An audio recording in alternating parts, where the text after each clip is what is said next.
How's it going, guys? Hope you guys are doing good. Today we're going to be looking at Warren Buffett's portfolio, or, more better known as Berkshire Hathaway. I made a video like this a while back. It's been a pretty long time, and, he's moved stuff around a lot, and Berkshire's actually done pretty decent in the past year compared to the overall market, so I thought it would be interesting to look at kind of what he's holding now and, how his portfolio has stacked up, kind of where his stance is in the market. Traditional, disclaimer, none of this is financial, legal, or tax advice. I'm not an advisor in any of those categories, so do your own research, consult a professional. This is just for entertainment purposes, and take everything I say with a grain of salt. Now, just looking, for those of you who aren't familiar, Berkshire Hathaway has a dual class system. So there's Berkshire Hathaway A shares and Berkshire Hathaway B shares. A shares, I believe, are the only ones with the voting rights. And as you can see, it trades at a very high amount. But the performance is basically the same. The B shares are just broken down into a smaller increment, and I don't think they have any voting rights. But you can see the performance is nearly identical. So in the past year, Berkshire Hathaway has returned 7.32%. If we were to just look at S&P 500 for the past year, we're looking at about down 16.32%. Now, if we step out over 5 years, Buffett is actually still beating, which is pretty crazy to see. And then obviously as we go further out, the Buffett portfolio gets, more and more impressive. But yeah, there's been a lot of talk, and I know I've said it before, like Buffett seems like he's fallen off a little bit. I don't think he understands a lot of new technologies quite as well, but that doesn't change the fact that he's just an incredible investor. Definitely one of the best of all time. So, as many of you probably know, this has been the case for a while, but he owns a crap ton of Apple shares. He owns 5.8% of Apple, worth about $129 billion, which is just insane. And that's about 39% of the portfolio. You guys know Apple, biggest stock on the market, has honestly had a pretty rough time lately. And I know Buffett was kind of late into it. I can't remember when he bought exactly, but there has been, some pretty nice price improvement just in the past couple of years leading into COVID and, through COVID. So, pretty good pick on his part. I am curious to see how, with the supply chain issues and kind of foreign risk of, there's the Taiwan invasion from China risk and foreign exchange rates, and it sounds like Apple's moving their manufacturing from China to places like India and Vietnam. So a lot of stuff going on with them. They're a very capable company, make very healthy margins. So honestly, not a bad place to have most of your money in. Next up is one that's been a pretty traditional, Warren Buffett stock for the longest time, and that's Bank of America. Buffett does own a lot of kind of finance companies that are, household names. And while I'm on the topic, this is going to be unrelated to their publicly traded stocks. But they do fully outright own a decent number of companies that won't show up there because they are fully owned privately by Berkshire Hathaway, and this is them right here. I actually thought it was interesting to look at. So Benjamin Moore and Company, they own that outright. It's a subsidiary. I'm sure you guys have seen their real estate business, but Business Wire, if you've heard of them, Duracell, the battery company, Fruit of the Loom, the clothing company, Geico, commercials, they push pretty hard. Dairy Queen, Jordan's Furniture, Kraft Heinz,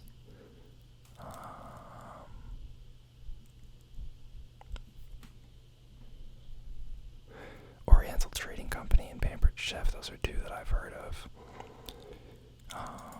But pretty cool to see that they fully own some of those companies. Geico was one that I heard about him having owned for forever. But yeah, back to this. Bank of America. It's a slow-moving company. It's honestly been hit pretty hard along with a lot of the other banks. If you guys follow any of the kind of like finance news, like a lot of banks are either laying people off or slashing like bonus expectations. I think it was just today that Morgan Stanley announced they were like laying off 2% of employees. So definitely some pains there, This is kind of playing into the whole like recession talk. Although I think banks had a run initially when, interest rates were being hiked back up. They had a pretty good rally. But, very stable company. He's been in it for a long time. It's about 10.2% of his portfolio. He owns 12.9% of Bank of America. Next up is Chevron, energy company. Energy has done phenomenal lately. This is honestly probably, in conjunction with a lot of other things, like, I'll get to it, but this is probably one of the things that's propping up his returns so well is his stakes in these energy companies, because energy has just had an amazing run. As you can see here, up 46% in the past year, which is just insane. Not too good 5-year, and obviously there was the crash during COVID, but past year, that has been a heck of a return. It's 8.9% of his portfolio. He owns 8.8% of Chevron. Coca-Cola is a big one for him as well, that he's owned for a long time. I saw a crazy statistic. I'll look it up right now. Coca-Cola dividends. Buffett. Oops. Buffett makes about $176 million per quarter in just Coca-Cola dividends, which is insane to think about. But Coca-Cola is 7.7% of his portfolio. He owns 9.2% of Coca-Cola.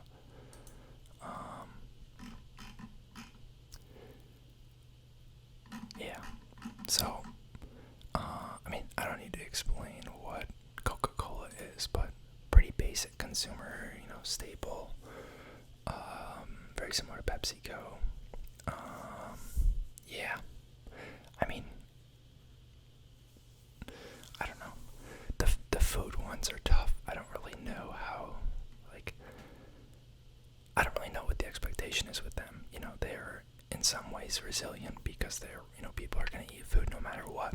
But, people are only going to eat so much food. So, at the end of the day, it comes down to, acquisitions and new products, and, it's pretty low growth business.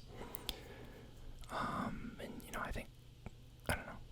I don't know what the statistics are, but I'd imagine that, soda drinking has peaked. I feel like I don't hear about people drinking it as often as I used to. That could be biased, but let me know what you guys think. Another big Buffett stock, American Express. This is 7.1% of his portfolio. He owns over 20% of the company. American Express kind of in that same basket with Discover, Visa, and MasterCard. Unlike Visa and MasterCard, American Express and Discover actually they actually act as their own bank. So you might see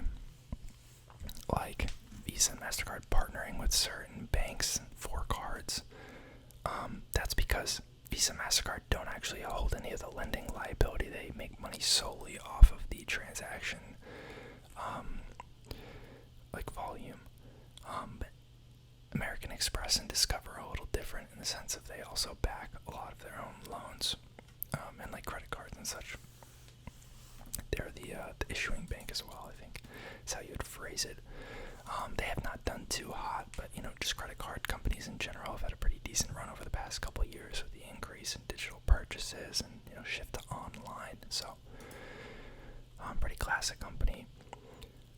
Kraft Heinz, kind of in that same vein of Coca-Cola, except this is more, I guess they both own food and beverage.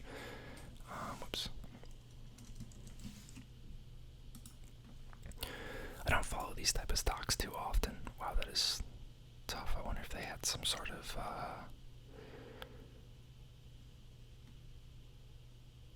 I wonder if they spun something off. It's weird that there'd be that sharp of a drop in value. They must have split something off, maybe. Don't know too much about that, so I'm gonna ignore that for now. We'll move on. But he owns 26.6% of Kraft Heinz. Pretty nuts. Next one is Occidental Petroleum. This is another energy one that I think has probably propped up his returns very nicely. He owns about $12.4 billion of this. It's 3.8% of his portfolio. He owns over 21% of the company, and their stock is up a whopping 105% in just the past year. I don't remember why, but I do remember this was a name that got a lot of flack during like the depths of COVID. So to see it now like $64 is kind of insane. But that's definitely playing into his outperformance of the market as these energy plays. Moody's, I believe this is like a credit rating company. Let's see. Risk assessment firm. Credit ratings, yep.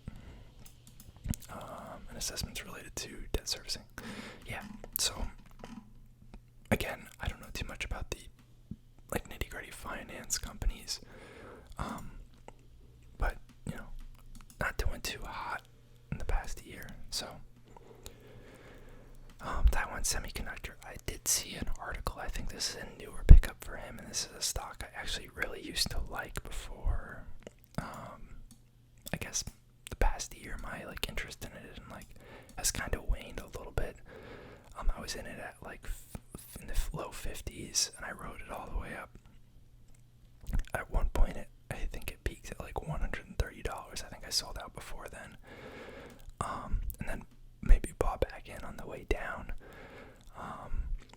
It's a great company. Their like growth is insane, and they have the best technology in the business and a huge market share.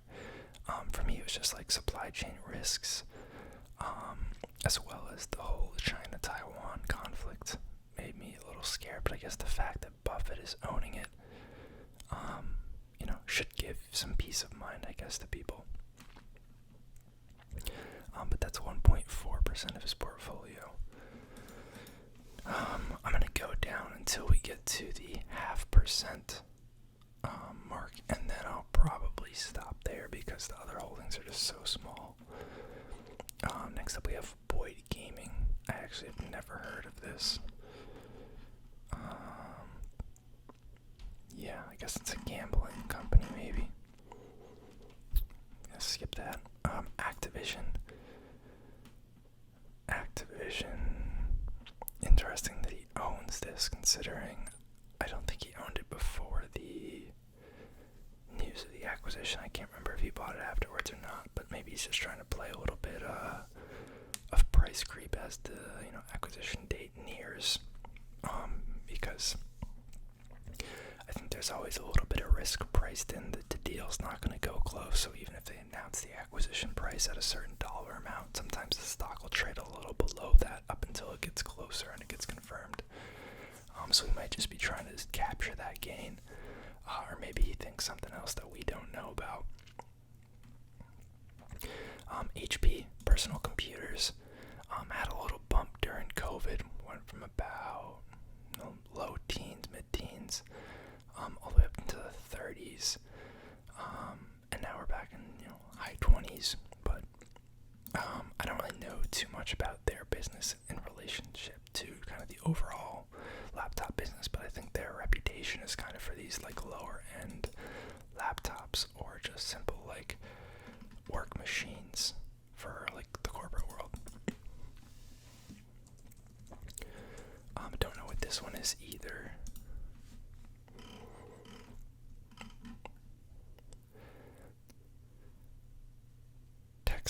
textiles, I guess. Like garments and such. And machinery equipment. Okay. It's random as heck. Another bank here. Bank of NY Mellon. Gonna kind of group this into the same basket as the other banks. Pretty low growth. Don't know too much about it. It's just had a rough year in general. But he owns 7.7% of them. DaVita. This one's actually interesting. I don't know if you guys have seen these like centers. I think they're like one of two major players in the is it dialysis, I think is the business that they cater to.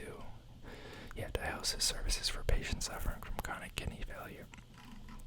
Interesting, like very niche market. Doesn't look like their stock has done too well there, so I'm not sure what exactly happened. Those are pretty sharp declines. But yeah, kind of cool. He owns like 40% of the company, so.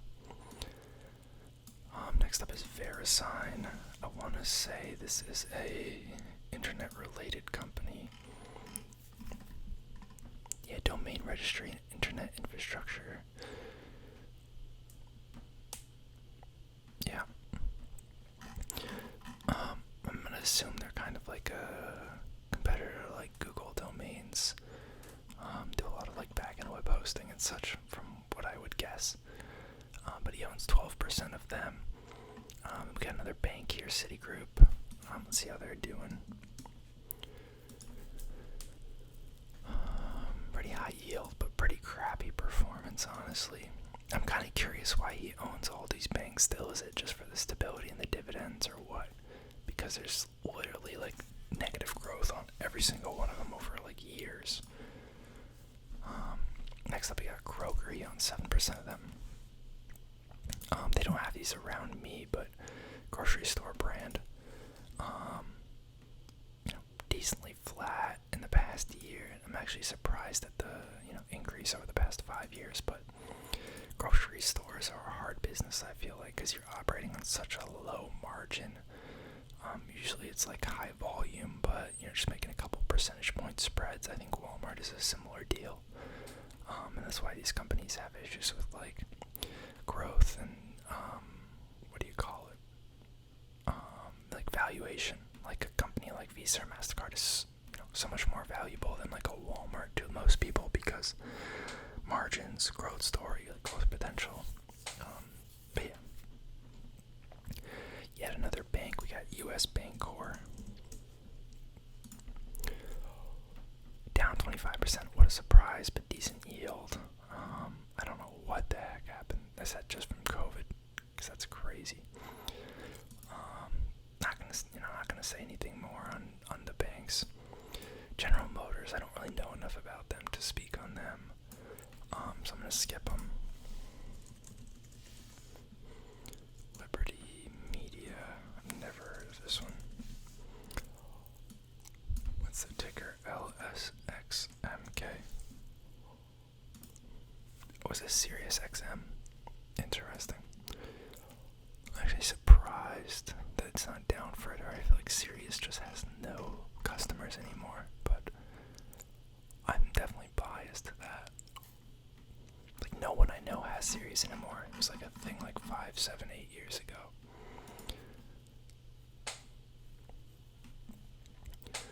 He does have some Visa. Already kind of talked about them. Then the last one here that we will look at is Paramount. This is the like media company. Yeah, entertainment company. Broadcasting, bunch of channels. Nickelodeon, MTV, Comedy Central. Cool. CBS Sports. Nice. Down 43%. A lot of people kind of hating on cable at this point. I see this next one on his list too. I said I would stop, but that's Charter Communications. I think they operate through Spectrum. They're going to be a similar story to this, I think, and then he has a MasterCard. But, very interesting. Like, a lot of old household names, nothing flashy, nothing high valuation. Let me know what you guys think of this portfolio. I do think that without those couple, like, energy energy stocks, his overall portfolio returns will be pretty poor lately. But let me know what you think. Hope you guys liked the video. Let me know if you want to see anything else, and I'll see y'all next time.